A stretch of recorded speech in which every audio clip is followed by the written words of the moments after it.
ఒక రోజున ఒక రైతు వెళ్తూ పొలంలో ఆయన గుడ్డు దొరికింది. గెద్ద గుడ్డని అర్థమైంది. తీసుకెళ్లి ఇంటికి వెళ్ళాక తన కోడి దగ్గర పెడితే కోడి అనుకుంటుంది నా గుడ్డే తీసుకుని దాన్ని కూడా పొదిగిన తర్వాత కోడి పిల్లలతో పాటు గెద్ద పిల్ల కూడా బయటకు వచ్చింది 21 రోజు.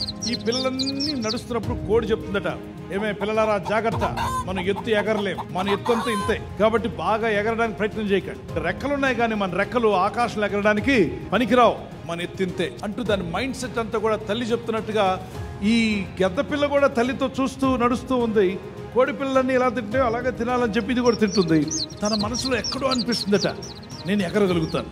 పెరుగుతున్నప్పుడు దాని రెక్కలు పెరుగుతున్నాయి, నేను ఎగరగలనేమో కదా అంటే తల్లి చెప్తాను, నోర్మోయ్ నువ్వు ఎగరలేవన్న సంగతి నాకు తెలుసు. పక్కన ఉన్న పిల్లలన్నీ అన్నాయట, నేను ఎగురుతాను అంటే నువ్వు ఎగరలేవు, మాకు రెక్కలున్నాయి నీకు రెక్కలున్నాయి, మనం ఎప్పుడు ఇంతే. ఆ మైండ్ సెట్ తో ఉండిపోయి, ఆ మైండ్ సెట్ తోనే గెద్ద పిల్ల కూడా ఉండిపోయి.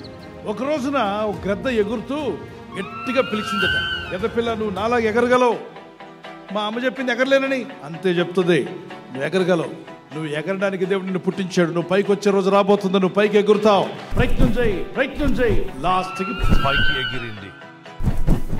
మీలో కూడా కొంతమంది ఈ సమస్య నేను దాటలేనేమో, ఈ ఆర్థిక ఇబ్బందుల నుండి నేను బయటపడలేనేమో, నా ఇల్లుకి ఇంతే, నా కుటుంబానికి ఇంతే, నా పిల్లలు ఇంకా తెలివైన వారు కాదు. ఆపో, సోఫా సెట్ మార్చకపోయినా, టీవీ సెట్ మార్చకపోయినా, మీ ఇంట్లో జ్యువెలరీ సెట్ మార్చకపోయినా, మీ ఇంట్లో ఉన్నటువంటి ఏ సెట్ మార్చకపోయినా, మైండ్ సెట్ ఒకటి మారితే నువ్వు జయించగలుగుతావు, నువ్వు పైకి వస్తావు, నువ్వు ఫలిస్తావు. అలా నువ్వు ఆలోచించు. గొప్ప విషయాలు మీరు సాధించుదురుగాక. యెహోవా కొరకు ఎదురు చూచువారు నూతన బలం పొందుదురు, వారు పక్షిరాజు వలె రెక్కలు చాపి పైకి ఎగురుదురు.